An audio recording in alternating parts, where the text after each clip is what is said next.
Erattupetta KSRTC bus സ്റ്റാൻഡിൽ ബസ്സുകൾ കയറിയിറങ്ങുന്ന വഴിയാണ് ഈ കാണുന്നത്. കെട്ടിക്കിടക്കുന്ന ഈ വെള്ളം മഴവെള്ളമോ ഉറവയോ അല്ല. ബസ് സ്റ്റാൻഡിലെ കംഫർട്ട് സ്റ്റേഷനിൽ നിന്നുള്ള മലിനജലമാണത്. യാത്രക്കാർക്കും പരിസരത്തുള്ളവർക്കും ദുരിതമായി ഇത് പരന്നൊഴുകാൻ തുടങ്ങിയിട്ട് മാസങ്ങളായി. ദുർഗന്ധം സഹിക്കാനാവാതെ യാത്രക്കാരും പരിസരവാസികളും അധികൃതരോട് പരാതി പറഞ്ഞു മടുത്തു. മഴ പെയ്യുമ്പോൾ വെള്ളത്തിൻ്റെ ഒഴുക്ക് കൂടും, അതോടൊപ്പം ദുർഗന്ധവും അസഹനീയമാകും. മഴ ആരംഭിക്കുന്നതിന് മുമ്പ് സെപ്റ്റിക് ടാങ്ക് ഭാഗികമായി ക്ലീൻ ചെയ്തെങ്കിലും ഒറ്റ മഴയോടെ വീണ്ടും നിറഞ്ഞ് മാലിന്യം പുറത്തേക്ക് ഒഴുകാൻ തുടങ്ങി. ബസ് സ്റ്റാൻഡ് കെട്ടിടത്തിലെയും സമീപ കെട്ടിടത്തിലെയും മുഴുവൻ മഴവെള്ളവും എത്തുന്നത് ഈ സെപ്റ്റിക് ടാങ്കിന് സമീപത്തേക്കാണ്. അതാണ് ഒറ്റമഴയിൽ തന്നെ ടാങ്ക് നിറയാൻ ഇടയാക്കുന്നതെന്ന് ആരോപണമുണ്ട്.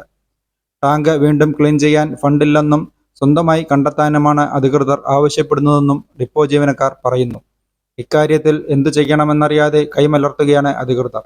MLAയും നഗരസഭയും പ്രശ്നത്തിൽ ഇടപെട്ട ഇക്കാര്യത്തിൽ ശാശ്വത പരിഹാരം ഉണ്ടാക്കണമെന്നാണ് യാത്രക്കാരുടെയും പരിസരവാസികളുടെയും ആവശ്യം.